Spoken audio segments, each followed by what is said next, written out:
Hi, എല്ലാവർക്കും പുതിയൊരു വീഡിയോയിലേക്ക് സ്വാഗതം.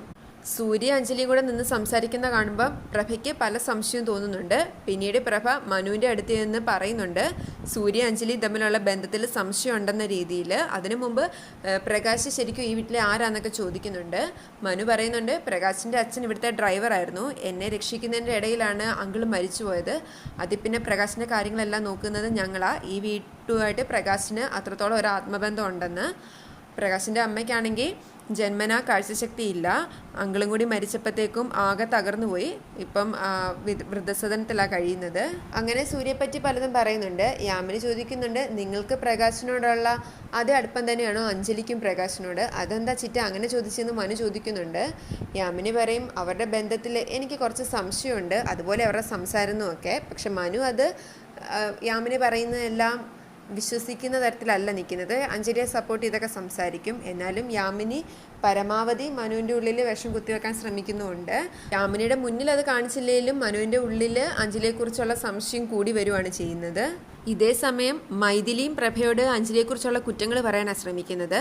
പ്രഭയ്ക്ക് അഞ്ജലിയെ അത്രേ ഇഷ്ടമില്ല, എന്നിട്ട് പോലും മൈഥിലിയൊക്കെ പറയുന്നത് ഫുള്ളങ്ങ് സമ്മതിച്ച് കൊടുക്കത്തൊന്നുമില്ല. അഞ്ജലിയെ സപ്പോർട്ട് ചെയ്ത രീതിയിലൊക്കെ ചെറിയ രീതിയിൽ സംസാരം ഉണ്ടാകുന്നുണ്ട്. കാരണം മൈഥിലി പറയുന്നുണ്ട് മനുവേട്ടനും അഞ്ജലിയും തമ്മിൽ ചേർച്ചയില്ല എന്ന രീതിയിലൊക്കെ. പ്രഭ പറയുന്നുണ്ട് അവർ തമ്മിൽ ചേർച്ചക്കുറവൊന്നുമില്ല, നല്ല ജോഡിയാന്നൊക്കെ. അഞ്ജലിയുടെ സ്വഭാവത്തെ പറ്റിയുള്ള പല സംശയങ്ങളും മൈഥിലി പറയുമ്പം യാമിനി അങ്ങോട്ട് വരും. മാക്സിമം യാമിനിയും പറയുന്നുണ്ട് അഞ്ജലിക്കെതിരെയായിട്ട് പ്രകാശനും അഞ്ജലിയും തമ്മിൽ ബന്ധം ഉണ്ടോ എന്നൊരു സംശയം ഉണ്ടെന്ന് വരെ പറയും. പ്രഭ പക്ഷെ അത് വിശ്വസിക്കത്തില്ല. അവൾ പറയുന്നുണ്ട് ഒരാളോട് ഇഷ്ടമില്ലെന്ന് കരുതി ഇങ്ങനെയൊന്നും പറയരുതെന്ന്. യാമിനി പറയുന്നുണ്ട് പ്രഭയ്ക്ക് വേണമെങ്കിൽ വിശ്വസിച്ചാൽ മതി എന്ന രീതിയിൽ. പ്രഭയ്ക്കും ചില സംശയങ്ങളതൊക്കെ തോന്നും ഇവരിങ്ങനെയൊക്കെ സംസാരിക്കുമ്പോൾ അതിലെന്തെങ്കിലും കാര്യമുണ്ടോ എന്ന്.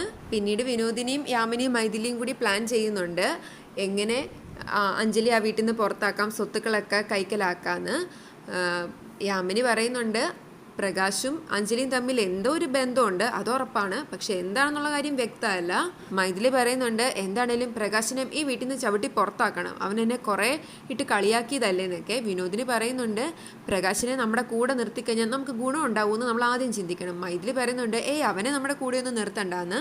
വിനോദിനി പറയും ഈ പ്രകാശിനും ഇവിടെ ആയിട്ട് ഒരു രക്തബന്ധവും ഇല്ല, അതുകൊണ്ട് തന്നെ സ്വത്തിൽ ഒരവകാശവും ഇല്ല. സ്വത്ത് നേടിയെടുക്കാനാണെങ്കിൽ അവൻ ശ്രമിക്കുന്നതെങ്കിലോ?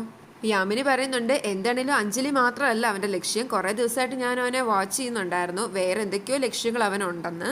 വിനോദിനി മൈഥിലിയോട് പറയും മനു എങ്ങോട്ടോ പോവാന്നല്ലേ പറഞ്ഞത്, നീ ഇവിടെ നിൽക്കാതെ അവൻ്റെ പുറകെ ചെല്ലാൻ പറഞ്ഞ് അവളെ പറഞ്ഞു വിടും. ഈ സമയം മനു യാത്ര പോവാൻ റെഡിയായി നിൽക്കുകയാണ്. ഒരു കോൺഫറൻസിന് വേണ്ടിയാണ് പോകുന്നത്. 2 ദിവസത്തിനുള്ളിൽ മനു തിരികെ എത്തുകയും ചെയ്യും. അഞ്ജലി അവന് വേണ്ടതെല്ലാം പാക്ക് ചെയ്ത് വെച്ചിട്ടുണ്ട്. അവനോട് ഓഫീസിലെ കാര്യങ്ങളൊക്കെ സംസാരിക്കുന്നുമുണ്ട്. ഓഫീസിലെ കാര്യങ്ങൾ സംസാരിക്കുമ്പോൾ മനുവിനും അഞ്ജലിയോട് ദേഷ്യമൊന്നുമില്ല. മനു പോകാൻ ഇറങ്ങുമ്പോൾ അഞ്ജലി പറയാറുണ്ട് സാധാരണ ഇങ്ങനെ പോകുമ്പം എനിക്ക് കവളത്തൊരു ഉമ്മ തന്നിട്ടാണ് പോകാറെന്ന്. മനു പറയും ഇപ്പം അതിന് പറ്റിയ മാനസികാവസ്ഥയൊന്നും അല്ലെന്നും പറഞ്ഞ് അങ്ങ് ഇറങ്ങും. അഞ്ജലിക്ക് അത് ഫീൽ ആവുന്നുണ്ട്. മനു പുറത്തേക്ക് ഇറങ്ങുമ്പം സൂര്യ ഗാർഡനിൽ നിന്ന് ഫോൺ ചെയ്യുന്ന കാണുന്നത്. സൂര്യയുടെ അടുത്ത് നിന്ന് നിനക്കിന്ന് ഹോസ്പിറ്റലിൽ പോകേണ്ടതെന്ന് ചോദിക്കുമ്പോൾ അവൻ പറയുന്നുണ്ട് ഇന്ന് OP ഇല്ല, റൗണ്ട്സിന് സമയമാകുമ്പം എത്തിയാൽ മതിയെന്ന്. എന്നാൽ നീ എൻ്റെ കൂടെ ഒന്ന് വരാൻ പറയും. എങ്ങോട്ടാ ഡ്രസ്സ് മാറണമെന്നൊക്കെ ചോദിക്കുമ്പം മനു പറയുന്നുണ്ട് അതിൻ്റെ ആവശ്യമൊന്നുമില്ല, ഇവിടെ അടുത്ത് തന്നെയാണ്. അങ്ങനെ സൂര്യൻ കയറ്റി മനു കാറിൽ പോകുന്നുണ്ട്. അഞ്ജലി ബാൽക്കണിയിൽ നിന്ന് ഈ കാഴ്ച കാണുന്നുണ്ട്. അവൾക്ക് ടെൻഷനാവും എന്തിനായിരിക്കും മനു സൂര്യയായിട്ട് പോകുന്നതെന്ന് ഓർത്തിട്ട്. കുറച്ച് ദൂരം പോയി കഴിയുമ്പോൾ മനു കാറിൻ്റെ സ്പീഡ് അങ്ങ് കൂട്ടും. സൂര്യക്കും ടെൻഷനാവും നീ ഇത് എങ്ങോട്ടാണ് പോകുന്നത് എന്താണെന്ന് വെച്ചാൽ പറയാനൊക്കെ സൂര്യ കിടന്ന് ബഹളം വെക്കുന്നുണ്ട്. വേറൊരു സ്ഥലത്ത് എത്തിക്കഴിയുമ്പം മനു കാറ് നിർത്തിയിട്ട് സൂര്യയോട് ഇറങ്ങാൻ ആവശ്യപ്പെടും. മനു കാറിൽ നിന്ന് ഇറങ്ങുമ്പം സൂര്യ പുറകെ ചെന്ന് എന്താ കാര്യം എന്ന് തിരക്കും. മനു പറയും എന്താ നിന്റെ ഉദ്ദേശം, എനിക്കതാ അറിയേണ്ടത്. നിന്റെ മനസ്സിൽ അഞ്ജലിയോട് എന്തെങ്കിലും ഉണ്ടെങ്കിൽ അത് നീ കളഞ്ഞേക്കണം. അഞ്ജലി ഇപ്പം ഞാൻ താലി കെട്ടിയ എൻ്റെ പെണ്ണാ, അതുകൊണ്ട് എന്താന്ന് സൂര്യ ചോദിക്കുമ്പോൾ മനു പറയും അതുകൊണ്ട് ഇനി അവളുമായിട്ട് യാതൊരു ബന്ധവും വേണ്ട, പഴയ ഇഷ്ടമൊക്കെ മനസ്സിൽ നിന്ന് അങ്ങ് കളഞ്ഞേക്കണം. സൂര്യ പറയും അതിന് കാര്യം പറഞ്ഞാൽ പോരെ, ഇങ്ങനെ ഭീഷണിപ്പെടുത്തേണ്ട കാര്യമുണ്ടോ?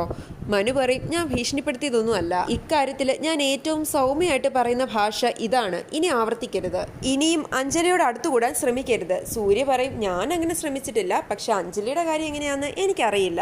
മനു പറയും വേണ്ട അറിയണ്ട, അഞ്ജലിയുടെ കാര്യം ഇനി ഞാൻ നോക്കിക്കോളാം. സൂര്യ പറയും എന്നാ ശരി നീ നോക്ക്, ആദ്യമായിട്ട് പ്രണയിച്ചയാളെ പിരിയാനും മറക്കാനും കഴിയുമോന്ന് അവളോട് ചോദിച്ചു നോക്ക്. അവളുടെ കൂടെ കിടന്നിട്ടും നിനക്ക് രാപ്പനെ അറിയാത്തത് എന്റെ തെറ്റല്ല എന്ന് സൂര്യ പറയുമ്പോൾ ദേഷ്യം കൊണ്ട് മനു അവന്റെ ഷർട്ടിന് പിടിക്കും. നിന്നെ ഊട്ടിയ കയ്യാ എന്റെ അച്ഛന്റെയും. ആ കൈ കൊണ്ട് തന്നെ നിനക്കുള്ള കർമ്മം ചെയ്യിക്കരുത്. സൂര്യ അവന്റെ കൈ തട്ടി മാറ്റിയിട്ട് പറയും, ഊട്ടിയ കാര്യമൊക്കെ അവിടെ നിൽക്കട്ടെ മനു, അതൊരു ഉദകക്രിയ ചെയ്തതിന്റെ ബാക്കിയായിട്ടാന്ന് എനിക്കറിയാം. എന്തറിയാന്ന് നീ പറയുന്നത്? സൂര്യ പറയും, അഞ്ജലിക്ക് എൻ്റെ മനസ്സ് കൊടുത്തതാ ഞാൻ. കൂടപ്പറപ്പിനെ പോലെ സ്നേഹിച്ച നീ അവളെ കല്യാണം കഴിച്ചപ്പം ആ മനസ്സ് ഞാൻ തിരിച്ചെടുത്തതാ. വീണ്ടും അത് കടം ചോദിച്ച് കണ്ണീരുമായിട്ട് നിന്റെ ഭാര്യ എൻ്റെ അടുത്തേക്ക് വരാതിരുന്നാ മതി. വരില്ല എന്ന് മനു ഉറപ്പിച്ചു പറയുമ്പോൾ സൂര്യ പറയും, നിന്റെ വിശ്വാസം നിനക്ക് നല്ലതാ, പക്ഷെ അതും വെച്ച് എന്നെ പേടിപ്പിക്കാൻ വന്നേക്കരുത്. മനു പറയും, പേടിപ്പിക്കലല്ല പ്രകാശേ, ഇനി നീ എൻ്റെ ജീവിതത്തിലേക്ക് കടന്നു വന്നാ പേടിപ്പിക്കുകയല്ല പ്രവർത്തിക്കുകയായിരിക്കും ഞാൻ ചെയ്യുന്നത്. അതിനൊരവസരം നീ ഉണ്ടാക്കരുത്.